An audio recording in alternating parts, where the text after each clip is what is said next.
e quero falar com vocês sobre as práticas comerciais, que é um assunto também que é recorrente no exame de ordem. E essas práticas comerciais, elas abrangem 5 assuntos diferentes: a oferta, a publicidade, as chamadas práticas abusivas, as cobranças de dívidas e os bancos de dados. Bom, no tocante à oferta, o artigo 30 estabelece que toda proposta, toda oferta suficientemente clara e precisa vincula o fornecedor. Portanto, o fornecedor está vinculado pela aquilo chamado no direito civil de proposta, que aqui nós vamos chamar de oferta.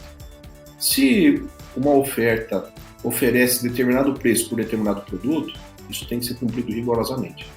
E caso o fornecedor deixe de cumprir a proposta que ele próprio fez, cabe ao consumidor fazer valer as regras do artigo 35 do CVC, como, por exemplo, exigir a entrega do produto ou do serviço de forma compulsória, mediante o depósito da quantia em juízo, valendo-se das ações de obrigação de dar, das ações de obrigação de fazer, inclusive com as medidas coercitivas previstas lá no artigo 139 do Código de Processo Civil.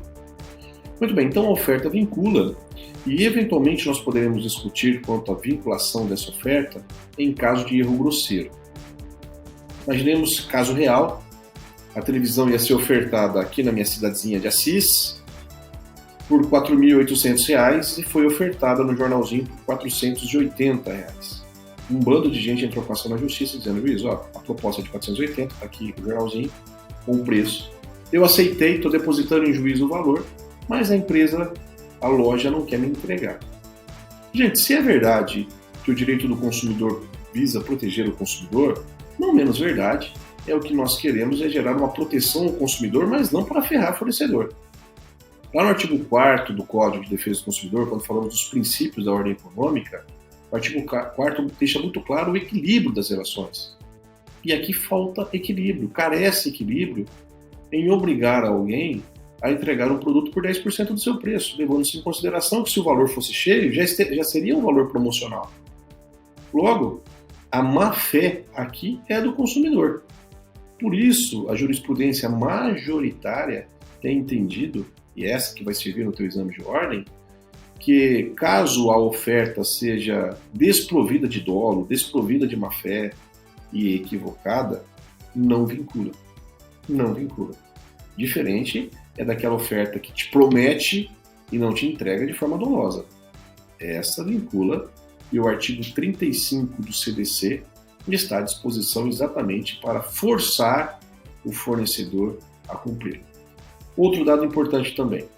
Não socorre ao fornecedor a alegação de que quem fez a proposta equivocada, com um certo desconto que não teria, coisa assim, é o vendedor, é o seu funcionário. O fornecedor responde diretamente pelos atos do seu funcionário. E se o funcionário errou a proposta, dando algum desconto que não poderia, mas que esteja dentro da margem do razoável, da margem do proporcional, o fornecedor será obrigado a cumprir a proposta, ainda que não tenha autorizado o seu funcionário, o seu preposto, a dar aquele desconto que foi dado. Uma outra forma muito sofisticada de oferta, que nos convence, que nos induz ao consumo, é a publicidade. E para o CDC, a publicidade é tudo aquilo que visa o consumo. É tudo aquilo que nos induz a consumir. A propaganda é outra coisa. A propaganda tem um perfil ideológico, tem um perfil partidário, a propaganda de guerra nazista. Interrompemos a programação para a transmissão da propaganda eleitoral do partido tal. Percebam? Propaganda refoge ao nosso âmbito de estudo, ao nosso âmbito de pesquisa. Aqui, nós nos preocupamos apenas com a publicidade. E não que o código a condene, que o código gere prostituição de publicidade. Pelo contrário, o código não fala da publicidade, está atento de que a publicidade é um mercado muito interessante, é um mercado em desenvolvimento, que nos apresenta produtos e serviços que até então nós achávamos talvez que fossem desnecessários e supérfluos à nossa vida e que passam a ser reconhecidos como produtos imprescindíveis. Até isso não tem problema nenhum. O que o CDC faz é criar algumas restrições à publicidade, proibindo as publicidades enganosas e as abusivas. Enganosa é a publicidade mentirosa, aquela que oferece aquilo que não vai entregar. É aquela que promete que o produto vai curar e não vai.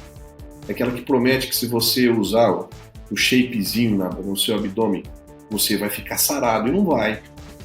É aquele alimento, aquele perfil nutricional que inexiste comprovação científica para tanto. Já a publicidade abusiva, ela não necessariamente é mentirosa.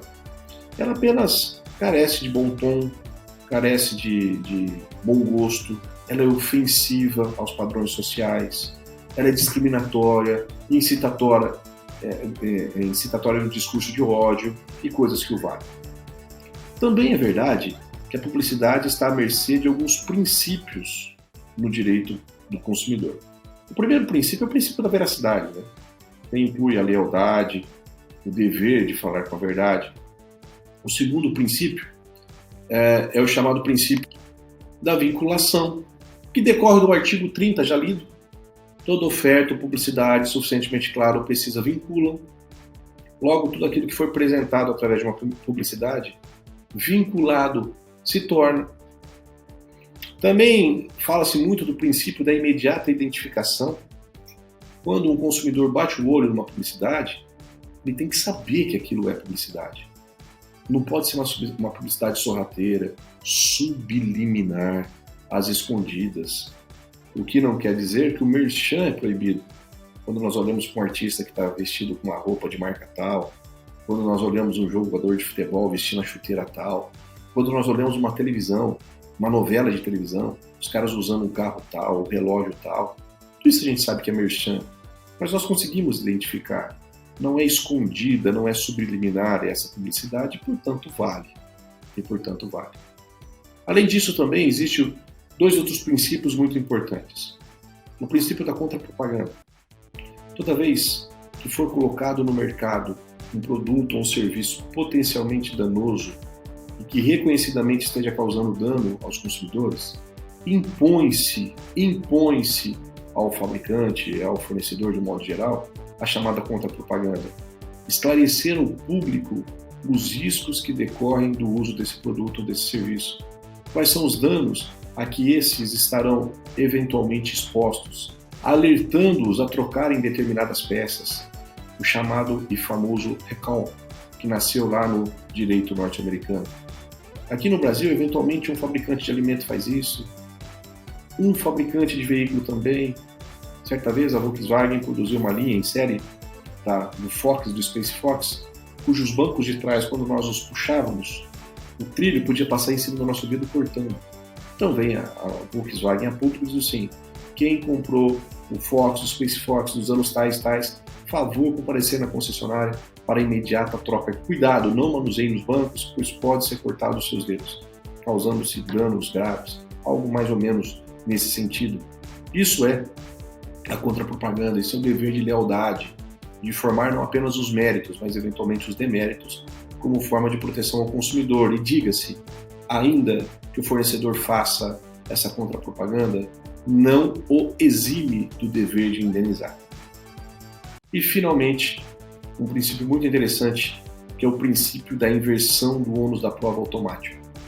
Quando nós lemos o artigo 6º, inciso 8º do Código de Defesa do Consumidor, de lá se depreende que a inversão do ônus da prova no processo civil em favor do consumidor é faculdade do juiz, podendo ou não ser deferida. Mas há duas hipóteses em que essa inversão será obrigatória. Uma por lei, que é no tocante à publicidade. Quem promove uma publicidade tem responsabilidade em provar o seu conteúdo. E outra é por construção jurisprudencial. Haverá inversão do ônus da prova automático quando falarmos de ações de indenização com base no artigo 12. Valeu, gente! Fica a dica então.